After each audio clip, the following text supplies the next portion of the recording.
Okay, hello students. अभी हम इस ऑडियो में मैं आपको प्राइम फैक्टराइजेशन के बारे में बता रही हूँ। ये मेथड हमें इसलिए अभी समझना है उससे पहले क्योंकि हम एलसीएम स्टडी कर रहे हैं, लेकिन उसके लिए ये भी एक मेथड पहले आपको पता होना चाहिए। तो प्राइम फैक्टराइजेशन क्या होती है? प्राइम फैक्टराइजेशन एक मेथड है जिससे हम किसी भी कॉम्पोजिट नंबर के प्राइम फैक्टर्स को फाइंड करते हैं। क्योंकि जो प्राइम नंबर होता है उसके तो दो ही फैक्टर्स होते हैं, एक वो नंबर खुद और एक नंबर वन। लेकिन कॉम्पोजिट नंबर होता है उसके फैक्टर्स ज़्यादा होते हैं। तो लेकिन हमें प्राइम फैक्टराइजेशन में क्या है, हमें वो फैक्टर्स ढूंढने हैं जो सिर्फ प्राइम है। एग्जाम्पल के साथ मैं आपको आगे आगे बताऊंगी। जैसे अगर मैं बोलूँ फोर जो है उसके हमारे पास एक तो फोर और वो इंटू वन, ये भी होता है फोर इंटू वन या टू इंटू टू फोर। तो अगर हम देखें टू इंटू टू, ये सारे प्राइम हैं, तो ये इसके हमारे पास प्राइम फैक्टर्स आ गए। अब फैक्टर्स होते क्या हैं? फैक्टर्स वो नंबर्स होते हैं जिनको हम जब आपस में मल्टीप्लाई करते हैं तो हमें कोई तीसरा नंबर मिल जाता है। फॉर एग्जांपल, अगर मैं 3 और 5 को मल्टीप्लाई करती हूँ तो मेरे को 15 मिल जाता है। तो 15 के फैक्टर्स कौन से हैं यहाँ पे? 3 एंड 5। अगर मैं 2 एंड 4 को मल्टीप्लाई करती हूँ तो मेरा आंसर आ जाता है 8।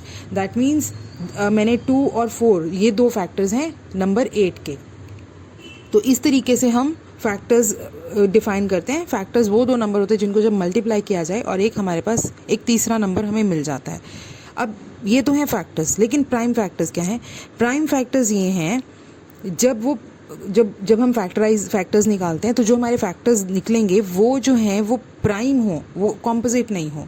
फॉर एग्जाम्पल, जैसे अभी मैंने आपको 8 का एग्जाम्पल दिया तो मैंने आपको बोला 2 इंटू 4 इज़ 8। तो यहाँ पे 2 तो प्राइम है लेकिन 4 जो है वो प्राइम नहीं है, वो कॉम्पोजिट नंबर है। तो वो कॉम्पोजिट नंबर को भी प्राइम के उसमें लेके आना लेवल तक, तब तक हम इसके फैक्टर्स बनाते जाते हैं। तो अगर मैं बोलूँ 2 तो मैंने एज इट इज़ 2 लिख दिया। 4 को क्या मैं और छोटा कर सकती हूँ? 4 का प्रोडक्ट क्या है? 4 लाने के लिए कौन से नंबर्स मल्टीप्लाई किए जाएंगे? तो 2 इंटू 2। तो अगर मैं पहला 2 तो ऐसे ही लिख दिया और 4 की जगह 2 इंटू 2 लिख दूँ तो भी मेरा आंसर ठीक है। तो अभी क्या है? 2 into 2 into 2 is equal to 8। और यहाँ पे 8 के जितने भी फैक्टर्स मैंने बनाए हैं वो कितने हैं? प्राइम। सो ये हैं जो हमारे प्राइम फैक्टर्स हैं।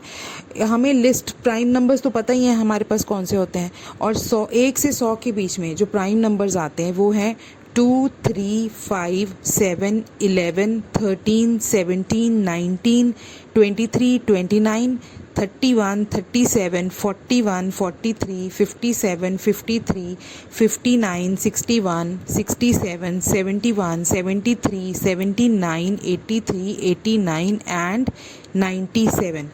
1 से लेके 100 के बीच में सिर्फ यही प्राइम नंबर्स हैं। आप थोड़े थोड़े करके इनको मेमोराइज़ कर लें तो आपके लिए याद करके भी इजी रहेगा। तो जब भी आपको किसी नंबर के प्राइम फैक्टर्स निकालने हैं तो जब आपके अगर ये वाला नंबर आपका आ जाता है इनमें से जो भी लिस्ट में दिए गए हैं तो आपको पता लगे कि अब इसको मैं और डिवाइड नहीं कर सकती, ये मेरा प्राइम नंबर है। तो अब प्राइम फैक्टर्स हम निकालते कैसे हैं? तो हम प्राइम फैक्टर्स निकालते हैं, उस प्रोसेस को बोलते हैं प्राइम फैक्टराइजेशन मेथड। तो प्राइम फैक्टराइजेशन मेथड ऐसा मेथड है जिसके थ्रू हम दिए गए नंबर को छोटे जो हमारे पास प्राइम नंबर्स हैं उनसे डिवीजन स्टार्ट करते हैं, डिवाइड करना स्टार्ट करते हैं और तब तक करते जाते हैं जब तक हमारे पास कोई रिमाइंडर नहीं आ जाता। तो हम इसको करते रहते हैं। फॉर एग्जांपल, मैं आपके साथ एग्जांपल ले लेती हूँ। एग्जांपल के लिए हमने अगर सपोज हम नंबर ले लेते हैं नंबर 45। तो अब 45 जो है अगर मैं इसको सबसे छोटे प्राइम नंबर से डिवाइड करने की कोशिश करूं तो क्योंकि ये 45 है तो मुझे अपने डिविजिबिलिटी रूल्स के थ्रू भी पता, और वैसे भी मैं देखूं 45 ऑड नंबर है तो सबसे छोटा मेरा प्राइम नंबर है 2। तो 2 से तो ये डिवाइड नहीं होगा। नेक्स्ट नंबर ले लेती हूँ 3 से डिवाइड करके देख लेती हूँ। डिविजिबिलिटी रूल से भी मुझे पता है 4 + 5 = 9। तो 9 3 से डिवाइड हो जाता है, इसीलिए 45 भी जो है वो 3 से डिवाइड हो जाएगा। तो 45 3 से अगर मैं डिवाइड करती हूँ आंसर आता है 15।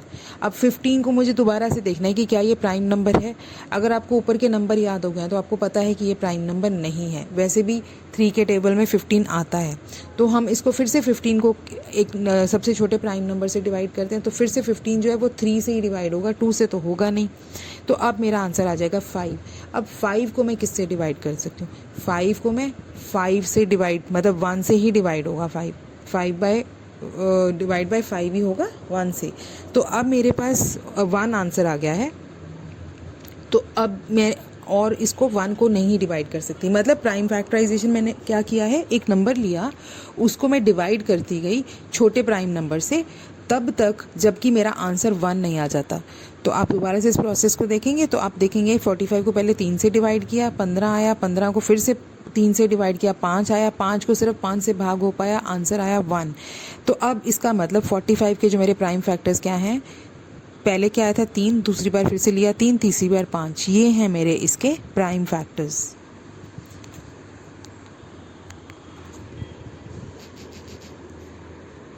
मैं एक और नंबर ले लेती हूँ 120, 120 मैंने लिया है। अब 120 को सबसे छोटे प्राइम नंबर से देखती हूँ, 2 से, ये भाग हो जाता है, यस हो जाता है, आंसर आएगा 60। एक 2 हमारे पास आ गया। अब देखते हैं 60 जो है वो भाग होता है 2 से, यस वो हो जाता है, तो आंसर आ गया 30। तो अब दूसरा 2 भी हमने वहाँ रख लिया। फिर से देखते 30 2 से भाग होता है, हो जाता है, तो अब ये आंसर आएगा 15। तो अब एक और 2 हमने रख लिया। अब तक हमारे पास 3 2 आ गए, 3 प्राइम नंबर्स आ गए।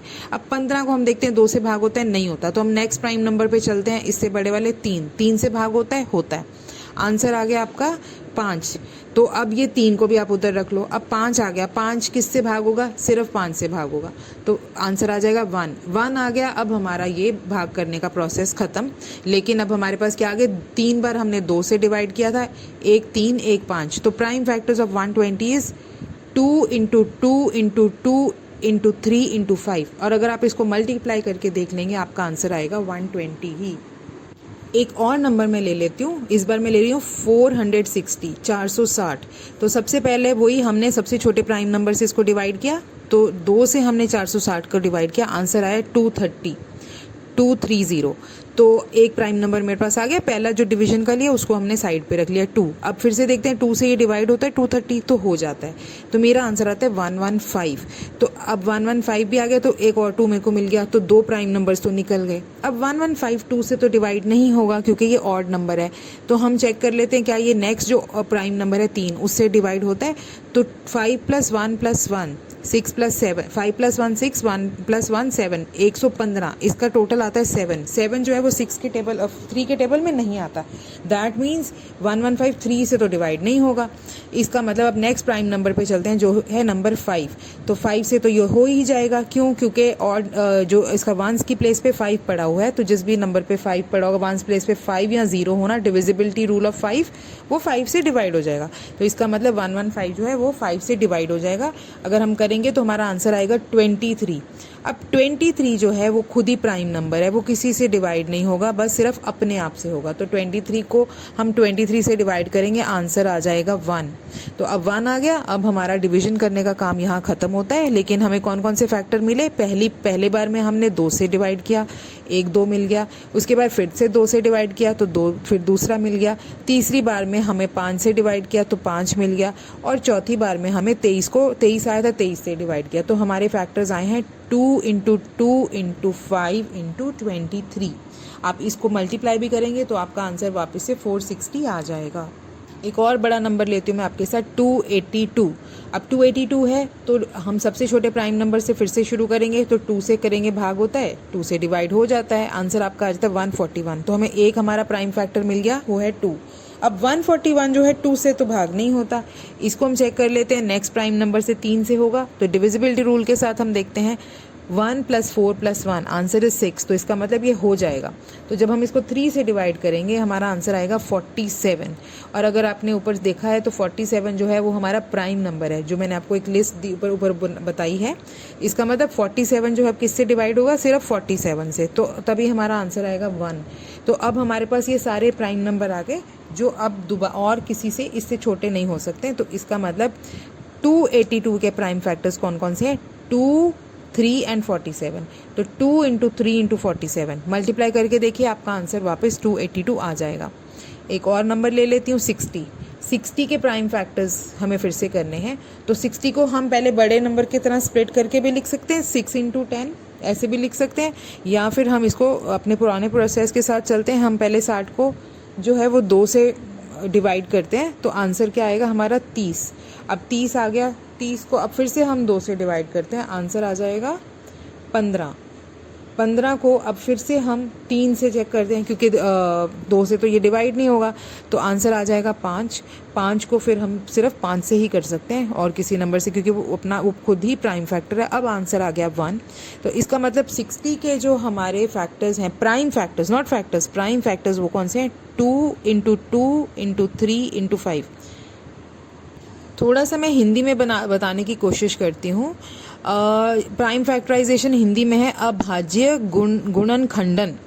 तो इसमें मतलब हमें तब तक किसी भी दी संख्या को, उसको तब तक हमें भाग करते जाना है जब तक हमें जो है उसके छोटी संख्या ना मिल सके। मतलब इसमें ऐसे लिखा है कि अभाज्य गुणनखंडन किसी दी गई संख्या, जैसे कि एक मिश्रित संख्या के अभाज्य गुणनखंडों का खोजना, उसकी एक ये विधि है। और ये गुणनखंडन कुछ और नहीं है बल्कि अभाज्य संख्या ही है। तो अभाज्य संख्या वह संख्या होती है जिसका केवल 2 ही गुणनखंडन होते हैं, यानी 1 और वह स्वयं खुद।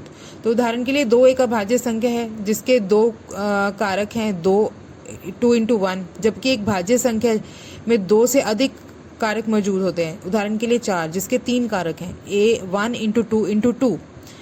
तो यहाँ पे हमने जो है अभाज्य गुणनखंडन किया है, जिसमें हमने वो ढूंढे हैं सारे उनके अभाज्य मतलब प्राइम फैक्टर्स जो हैं वो हमने इसमें ढूंढने की कोशिश की है।